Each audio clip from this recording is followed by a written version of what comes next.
What's up, guys? My name is Chris with Bourbon of the Week, and we are into our final four matchup here. We have 1792 single barrel versus Four Roses single barrel. Both high rye mash bills, 98.3 versus 100 proof. We're going to see who can take this to the championship round. But as you know, we do this blind, so let's get Marissa down here so she can pour these up. Let's do this.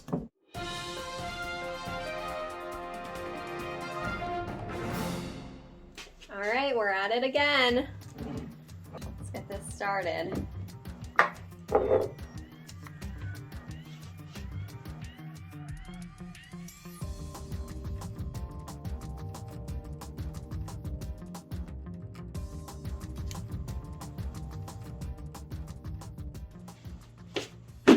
All right, here we go. We got the Sixers Cup. Look at this. MVP of the league right there. Joel Embiid coming at you.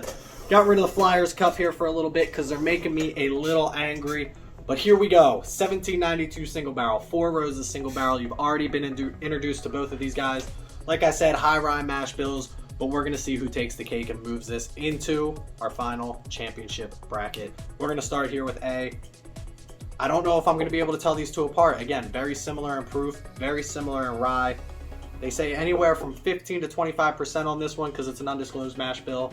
Obviously, we know this is a high rye as well. But let's get into this. Let's see if we can figure out which one's which. And more importantly, let's see who moves on.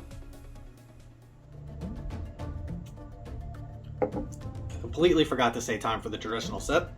But there you have it. Time for the traditional sip. I love Four Roses. Absolutely love Four Roses. That tastes like Four Roses, but 1792 tastes very similar to Four Roses. So I don't know if that's Four Roses or not. We're going to go into this. A little bit of water, clear the palate. I just want to go right into our second one here because, again, I think the only way I'm going to be able to tell these apart, if I can at all, is just sipping them side by side and seeing. Ooh. That one's a little bit smoother. I know I mentioned before with the 1792, it feels like their higher proof stuff has a little bit more of a kick to it. Now, when it was up against, who did it beat? The Bakers, it didn't seem to have that much of a kick to it. It felt like it was actually pretty good. Again, 100 proof, the Bakers was 107, I believe is what that sits at. But right now, this one feels smoother. The drinkability on this one seems to be a little bit better, and it seems to be a little bit more balanced on that flavor profile.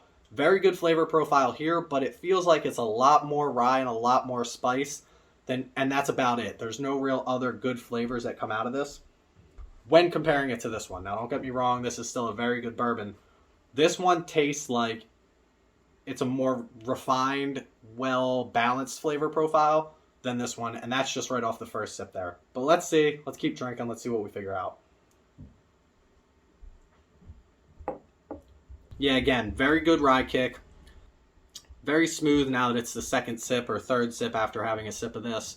But at the same time, just something feels like it's not all put together. Like it's just rye and a little bit of, maybe a little bit of vanilla, but not too much. I really do believe that this is the 1792 off my first couple of sips here. This one just tastes more well-balanced, more refined, a little bit sweeter as well. There's more of a sweet note at the beginning of this, followed up by that rye spice, which really makes me believe that it's that Four Roses. Almost like a, I don't want to say a syrup, but maybe like a honey note, like a sweet honey note. Even the that thickness almost feels like it has a good mouthfeel. Not quite as oily as this one. I don't know if that's the way that people use oily. I understand that people use oily all the time when it comes to these. You're supposed to swish it around in the glass, do all this fancy stuff, see how long it takes to go down. I thought that was a wine thing, but apparently you can do that with bourbon as well, or whiskey in general. But this one feels like it's a little bit thinner compared to this one, which feels like a more thick mouthfeel. Just feels like it actually sits in the taste is there for a little bit longer. The finish is there a little bit longer. This one kind of comes and goes. Still a very good bourbon. Doesn't really compare when you're putting it up against this Four Roses single barrel, if this is the Four Roses single barrel.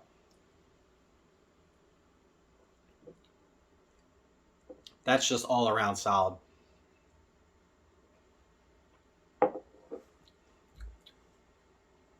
This one is tough. Again, both flavor profiles are very similar.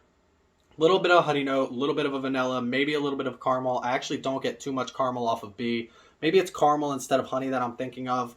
I I really do want to get one of those. They have like the sniffing things that you can smell, so you can start to pick up on these flavor profiles. Maybe we'll do that in another series. I think A is 1792. I think B is Four Roses single barrel. Now the question is which one's better, and as you probably already guessed from my whole intro and my whole breakdown of the descriptions here, B seems like it does. It just seems like it should be the winner. I don't think it's very close. 1792 was a great contender against Jim Beam, the Bakers, and Four Roses was a wash over Rebel Yell. It wasn't even close. So I'm going to go with B. One more try. I can't, it's, you know, we're talking about championship contenders here.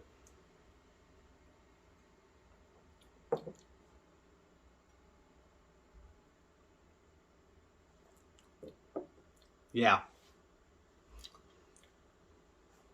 It's going to be B. It's going to be B for me. It's got to be B. Again, just that flavor profile is more well-balanced. Drinkability is great on both of them. I think A has a little bit more of a kick, which maybe that's why, maybe it's the Four Roses because it's 100 proof, but when you're talking about, what, 1.7 proof difference, you're not going to be able to tell anything like that.